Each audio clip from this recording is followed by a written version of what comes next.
Good morning, everybody. I am Chris, and this is Stephanie, and welcome to our show. Good morning, everybody. I want to thank you guys for not raising too much cane because I wasn't here yesterday, and thank you for sitting in for me. Whoa, wait a second. I'm here. So let me tell you what. You didn't wait on me yesterday. I ain't waiting on you today. So we got it under control. Thanks. I got it. I can do it. Okay.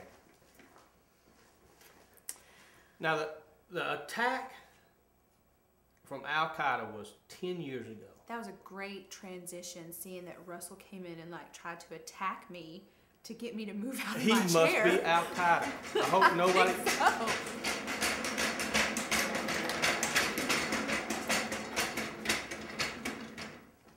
don't let me bother you. Go ahead and do y'all's show. Okay. So the attack was 10 years ago, and they're finally getting around to the trials. Wow. You have any idea how much it's going to cost? You should. It says right there. Yeah, I didn't until you kind of mentioned it to me today. But $200 million is what the trials are going to cost the United States taxpayers. That is amazing. Is it because there's been so much time that has elapsed that they increased the money value every year? It's like $1 million a second. Yeah. Now it's $2 million. I have no idea. Well, I'll tell you what I am happy about. I'm happy that Whack, which is what Russell's dad's nickname is, his two favorite people are up in the front of the show today. And thank you so much for saying what you said about me yesterday. That was awesome. Yeah. Anyway. Hey, y'all don't forget the Oprah story. We got it. Okay. Now Stephanie found this out yesterday that Oprah is going to have her own. She already has her own cable network. Yeah. And she's going to do what? Well, what she's doing is her cable network is OWN, Oprah Winfrey Network. And since we all know that this is her last year for the Oprah show, she is actually doing a reality show, which is behind the scenes this year. So Oprah's got her own reality show. So it's behind the scenes of her show. Of her show. But because there's some liability of some of the people that she's had on the show that she's not going to be allowed to show some of them. I don't know. It's kind of weird. So they probably signed off on the Oprah show, but they didn't sign off on everything behind the scenes. Right, on her reality behind the scenes. And her reality show is called Behind the Scenes of the 25th Oprah 25th season. So that'd be kind of neat. I mean, you know. She'll never leave the spotlight. No, I don't think she can. You know. Probably need to try to segue into that Berlin story now. Yeah, we got it. Thank you, though.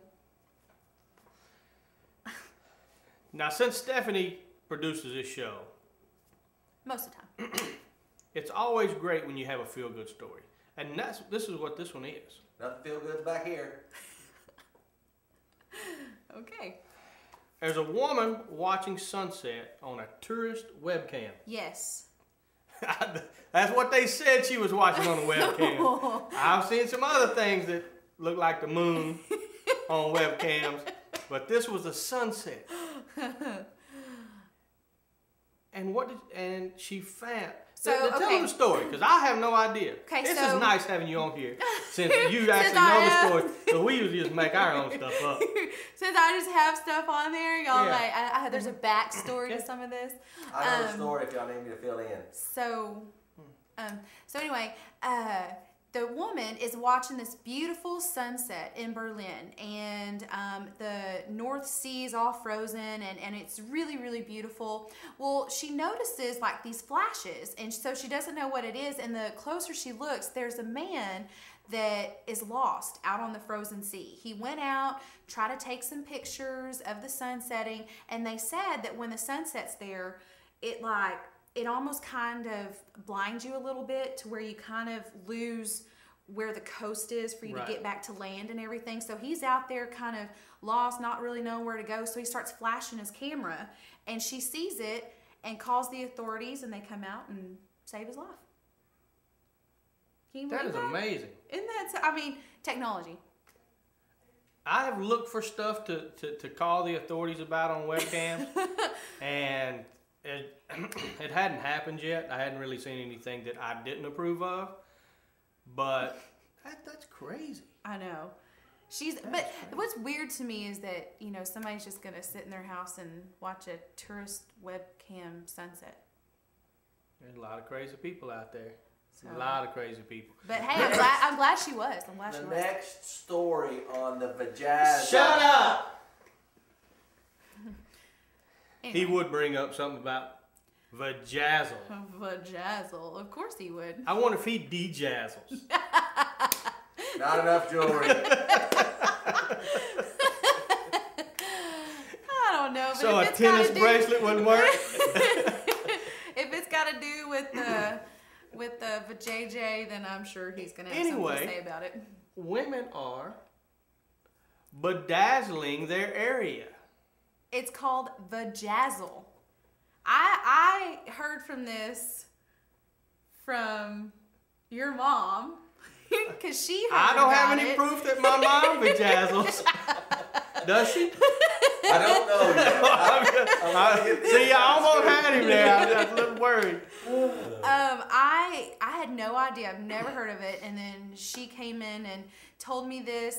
She had seen it on some doctor show or something. Dr. Oz, I think. That girls are doing this now. And so I have a girlfriend that I met with last night, and she works at a spa. Well, you know, they do, you know, manicures down there. And I thought, they do some waxing and stuff. Oh, yeah, waxing. Yeah. Well, you know, they call when you keep your area clean, it's, you know, manicure. I thought it was a vagicure or something. Anyway, go ahead. I think you're just trying to make up words. So anyway, I told her that would be like a hot seller at the spa. You know Just what? saying. If you know you're going out on a special deal with your man, you know, out to dinner or whatever, because it's just stick on, right? I guess so. I mean, I heard I would. it's just you stick it on and it's there. That would be kind of a pretty cool thing, I would say. That would be pretty neat. That would be pretty neat. Now, there was a guy that was with us when we were talking about it, and we were giving him a hard time because we were asking him what he thought about it. I'm like, why don't you take your picture next to it?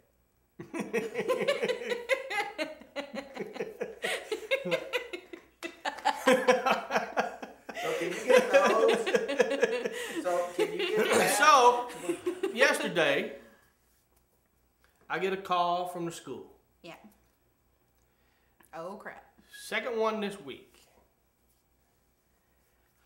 Well, you know how you go through the phases of the boys grabbing each other on the nipple and twisting it, or the little cup checks. Well, it's now went into the boys slapping girls on the butt. Which, I understand that. I got a ghetto nice booty. My butt was slapped plenty of times. But the thing is, they don't go good game like we do. True. When we slap you on the ass, it keeps us out of any sexual. Because it's a good game. Good game. So, there's a group of boys that have been doing it in the past, and Colin got linked in there. Well, we had a talk, and I went, listen, you can't do it. It's just, you know, it is considered sexual assault, sexual misconduct, whatever you want to do. And he's like, Dad, I get it, I understand. Especially in school. Yeah. I mean, it's strict guidelines against it. Well, I told him about the boys in Oregon. Mm-hmm. They were 14 years old that were doing the exact same things, and now they're registered sex offenders. God, at 14. So we go on. Well, I get a call today. I know it's the school's number, 761. Hello. I should just program it. You should. And I hear, hey, Dad. I go, hey, Colin. Well, see, this is what happened. I was walking down the class, down the hall, me and a friend. My friend slapped the girl on the butt, took off running. When she turned around, there I was.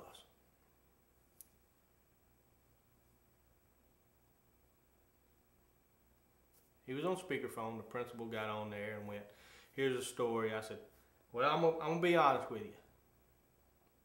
Colin has never